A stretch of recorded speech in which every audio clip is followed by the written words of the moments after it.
Game Club, episode 19. Welcome to Game Club. The game of this week is Mega Man 2.5D, which is a fan-made game, not made by Capcom themselves. So if you're interested in this game, I suggest jumping on it because who knows how long it'll exist. It might be like one of those Nintendo fan projects where Nintendo jumps in very quickly and makes it disappear from the internet forever. But having said that, I know that there has been some other fan-made projects in the past of Capcom franchises, and Capcom has been a lot nicer about letting those exist or even actually promoting them a little bit. This is made, if you're interested in playing Mega Man 2.5D, you can find it on, I don't know how to say this, peterjoststrand.com. So that's peterjoststrand.com. We'll put a link in the description below, of course. But that's the makers of this 2.5D game. And so let's get into what it actually is. First of all, what makes it 2.5D? Most Mega Man games, most of the ones that matter at least, are 2D games, where you're going usually from left to right. Sometimes, especially in the Mega Man X games, there's some up and down, whatever. And this is like that, but the graphics are 3D, and every once in a while, because the graphics are 3D, as you can see right now, that will allow some perspective change. Not a major one, it still remains a sort of going left to right game, but just a little bit of fun with the graphics. And none of this is new material, this is a remake. So these are a selection by the makers of various levels from Mega Man's history. It seems like it's almost maybe one character per game, but I'm blanking now. I can't remember any characters coming from the first Mega Man game, but maybe that's my memory is failing me. But it's a selection of characters from throughout the franchise of Mega Man, not Mega Man X, but just plain Mega Man. The level you're seeing right now is Snake Man's stage remade in this 2.5D graphic style. And most of it's very faithful, but because of the graphics, because of the sort of the updates they've made, if you might want to call them updates, things aren't exactly one for one. There are some differences here and there. Now, I had a lot of fun playing this. I was super excited to take the controller. And you've always been a Mega Man fan. Yeah, in fact, I've played every Mega Man that's come out on U.S. soil, except for maybe one or two of the handheld-only games. There was a few that were for Nintendo handhelds I didn't play.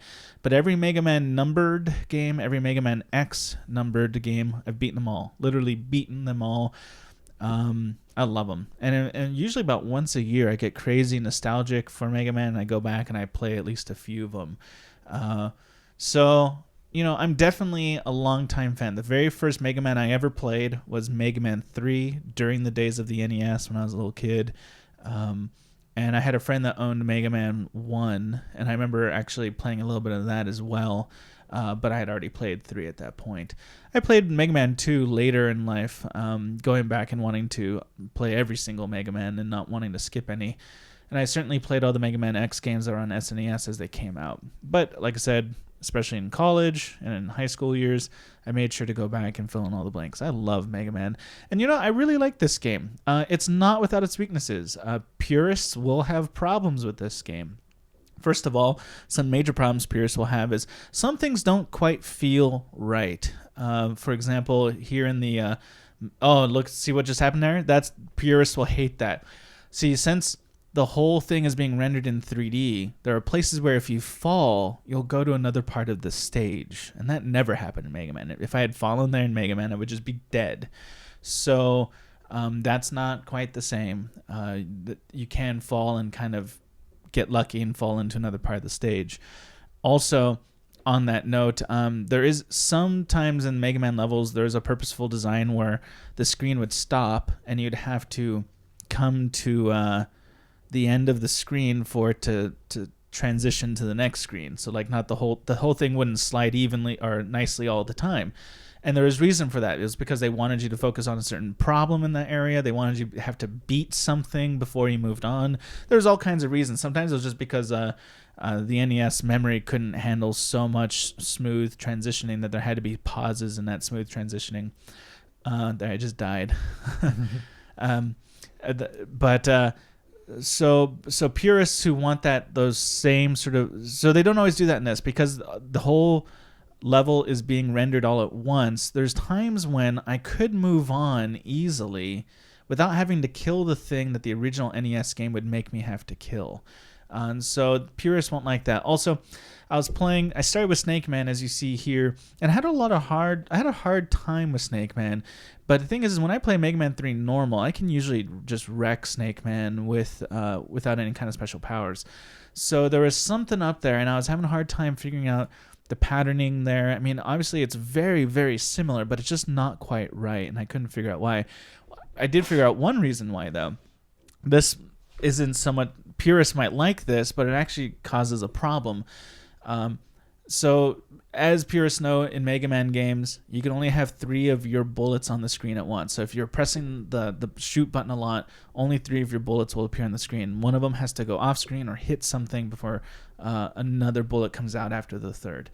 And that's still true here, but the problem is that this Mega Man is being rendered for a wide screen, and that means there's more left to right screen than in traditional Mega Man games. And that meant that there was significant gaps between my shots that I wouldn't have experienced before. That messed me up with my timing in fighting Snake Man. That there was times I was waiting for my bullets to get off screen because it was happening slower than it would with the traditional game. And that really affected me here. Actually, in order to become an effective player against Snake Man, I had to learn to shoot slower so that my bullets were spread out, and that ended up helping me in the long run. This is actually my second try at Snake Man, even though the video doesn't show that. So I really had to give some thought about and reconsider how to play the game. I think some purists might like the fact that the 3-bullet limitation is there, but at the same time, that limitation was there for a CRV screen, not a wide screen. And so it might have been smart of them to add a 4th bullet. Again, breaking tradition, but smarter for a wider screen. So there's that problem. Also, I found that sometimes just things weren't quite right. They're a little bit off. Like earlier in the Snake Man stage, you face the ground is moving up and down. It's supposed to be the body of the snake, and you're shooting at the head that's at the far end of the screen. And I could not jump for the life of me very effectively there. It's supposed to kind of mess you up, but I couldn't jump at all. And that's not the way it is when you play the original 2D version of this game. So there are some kinks to work out in this fan-made game. Also, now I did like the mix of the bosses. Really nice to see that they have the first female boss as well in the numbered series included in this collection. This just shows a real interest in not only like paying homage to the past of Mega Man, but to where Mega Man has come since then. This is, of course, we're seeing Starman stage here. It was you can see that there's I think you see some of the problems here with having a fully rendered stage. Like right here, I'm thinking, I'll just drop all the way down. And that just leads me straight to death. But in normal Mega Man, those screens would be transitioning much slower for you to determine what you're doing next. And it was in the design of the game that you would know you're about to make a mistake, and you would not make that mistake. You'd have time for your brain to think about it. But instead, I just fell right through and died without really thinking. So you see me here having to learn from that mistake, which is there's nothing wrong with having to learn. It's just know that the rules of Mega Man are a little bit different now. So you see here I'm not just falling all the way through, but being smart about it, and now I clear it. So that's nice. And just like the old Starman stage, there's parts where you can jump real high, and then parts of the stage that actually inhibit you from jumping. And you can see me kind of working that out here. Here's a part where it actually inhibits you from jumping, and I died because of it, because I forgot that it inhibits you. I learn, I got to do it again. Starting from the beginning, just like Mega Man would make you in that case. Chris, how much experience have you had with Mega Man in the past? I'm not quite the fan you were or are. Mm-hmm. I played a few of them. Didn't really love it too much. Enjoyed it, but not that big a deal to me. Yeah, the Mega Man is in a very real sense like a progenitor of Dark Souls, right? The whole the whole idea of Dark Souls, obviously Dark Souls isn't robots, it's not 2D, it's not there's a lot of difference, but at the root they're the same, which is the thing about Mega Man is Get good. well, yeah, get good, but it's really about memorized patterns. Like in Mega Man, both the bosses and the levels are about pattern memorization. It's about understanding what the limitations are and what your scenario is in that very moment and memorizing the exact pattern you have to do in order to get through it without getting hit. And if you do get hit, use getting hit to your advantage to move through the creature you're fighting or whatever. Dark Souls is very much similar to that. I've not played a ton of Dark Souls, but at the root of Dark Souls is learning to adjust to the situation and learning the patterns of the things you're fighting. That's very much Mega Man's identity all the way back in the NES. Just learn the patterns. And you can see me working that out here with this 2.5D because the patterns are slightly altered due to the new graphics style. That I was, the old muscle memory isn't quite right. So you see me right here working out like the lessons of pattern and button pressing to survive in this slightly altered rules. So we often talk about Dark Souls being sort of like other games cloning Dark Souls, but the truth is all games are cloning something before it, and I would definitely suggest that Dark Souls itself clones the kind of NES games that required pattern memorization, and Mega Man is one of the biggest of those. I'm trying to see if there's much else to talk about here. I would suggest that for Mega Man fans, you really should play this. It's free, so we're not going to go with the usual like voting, but I do want to just sort of give my impression about whether it's worth your time, and I would say it's actually a lot of fun.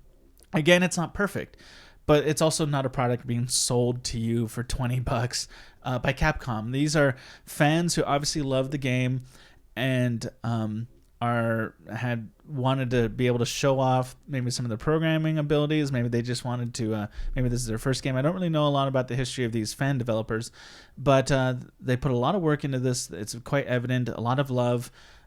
In many ways, Mega Man is faithfully re-rendered, although because of the graphics engine it can't be perfectly, but it is faithfully re-rendered. And that basic fun I had while playing Mega Man, I was having a lot of that same basic fun playing this. The feel is slightly different due to the graphics, but it's very eerily similar too. And the basic fun that Mega Man always gives me, I had fun playing this. And also, the new challenge to it is, since it's not like just a remake of one of the Mega Man games, it's a mixture of the various bosses, that there's a remix of the bosses here. Like, I didn't know who I should play first in order to beat the next person. So I went with Snake Man first because I knew in the past I could beat Snake Man with just the Mega Buster. And I was able to do that. But then I was like, well, now I have Snake Man. Who will that beat in this game? And I didn't know because it's not the same mix of characters. I just decided to go with Starman for no real good reason other than he's from one of the later games. And I knew Snake Man was from Mega Man 3, so that was kind of an early representative. Anyway, Chris, you've been watching this play. What did you think watching me play it? It reminds me exactly of Mega Man. I mean, there's a lot of nostalgia with it, and but I mean, other than that, it's kind of just Mega Man. Yeah. Also, in case anybody is wondering, it seems to have the mechanics of Mega Man 3 in that you run back and forth, you got the jump, and you have the slide. There isn't a charging Mega Buster, although I don't know if maybe there's some unlocks for charging later in the game. They do have... so it's very much the mechanics of Mega Man 3, which I like. That's my favorite Mega Man game is Mega Man 3, so I was right at home with the mechanics. I don't see any indication of there being the dog, whatever the dog's name is. I'm a fan of Mega Man, but it doesn't mean I remember every word. What's the name of the dog? I don't remember. Rush, the Rush dog. So I didn't see any indication that Rush is in this. There is no, but maybe that's just because I hadn't unlocked him yet. That could totally be true. Also, they have E-tanks, so you can find throughout the levels E-tanks to be collected and to recharge your health when you need a good recharge. You usually save those for the bosses. And I'm trying to keep talking here so you can see Starman. Here we go. And then here I am making sure I got an E-tank ready to go, and it doesn't matter because watch me get blitzed and killed in about 5 seconds here. This is gonna be great.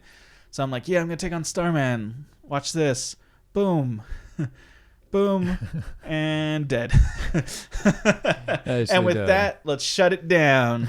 Check it out. It's a fun game. It's free to play. Who knows how long it's going to exist, because we don't know how Capcom will react to a fan remade game like this. Have a great day.